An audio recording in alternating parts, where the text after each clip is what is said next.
Hey everyone, Videogamelover here, and welcome to a quick little review.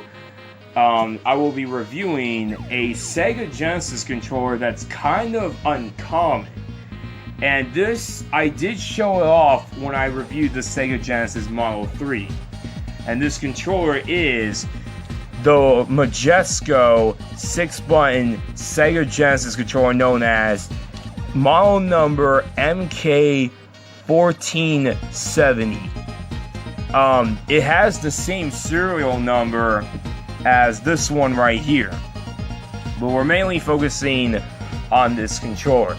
So, this controller came out in 1998, bundled with the Model 3, as same with this one. But what makes this controller very interesting is its design. As you can see, it's shaped like the original 3-button Sega Genesis controller. As you see, the iconic 3-button Genesis controller. So, this one is shaped like the original one, but it has all 6 buttons. So, when you go over this controller, the buttons are a little bit interesting because, unlike many of the Genesis 6-button controllers, and the original 6-button controller notice how the buttons in the bottom are big and the top ones are small. That's not the case with this controller. All 6 buttons are exactly shaped. They might be a little bit smaller, but they're definitely a lot bigger than what you normally see in the 6-button controllers. The D-pad is really nice.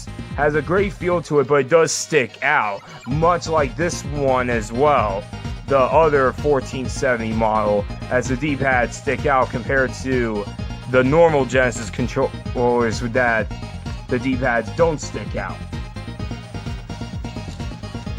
It's also a turbo controller. As you can see, you put it on medium, you get turbo, and you put it on the highest, it's slow down. So there's also the mode button and the start button.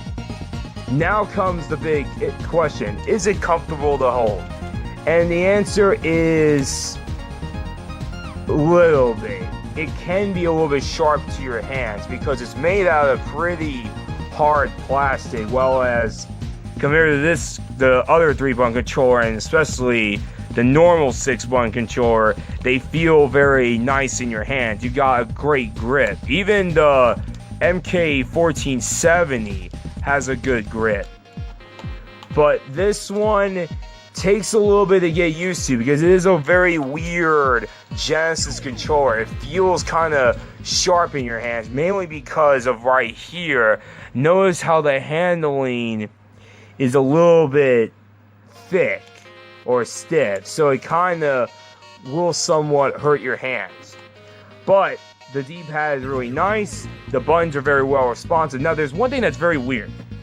I'm not sure is it my copy of this game, but for some reason, if you're using both controllers, you might run into some compatibility issues playing the first Mortal Kombat. For some reason, the kicks, the C and Z buttons won't work properly. I don't know what that's all about. So be alert on that. Now, this controller is pretty pricey. I've seen this controller go for about $20 on eBay.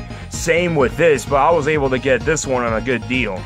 So, this is a pretty uncommon Genesis controller. I hardly ever see this controller. I rarely ever see it from game conventions, video game stores, anywhere. I rarely ever see this controller. So, I'm very lucky to have this controller. So, do I recommend this controller? Little bit. It has a really cool design. I really like the design. That's 6 buttons and it looks like the original model and has a really nice D-pad, but it's not all that comfortable.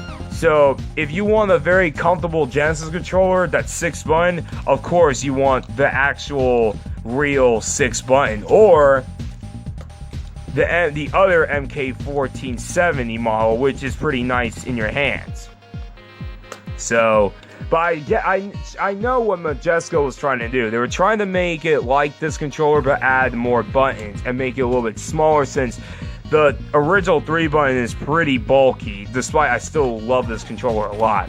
So, overall, this one, I recommend if you see it in a good price. If you see it in a good price, I recommend it. But if you see this for like $20, $25, I don't recommend it at all. So I hope you guys enjoyed this little review. This is the Sega Genesis 6-button 1470X controller. So thank you for watching this review. Videogamelover58, sign off. Peace.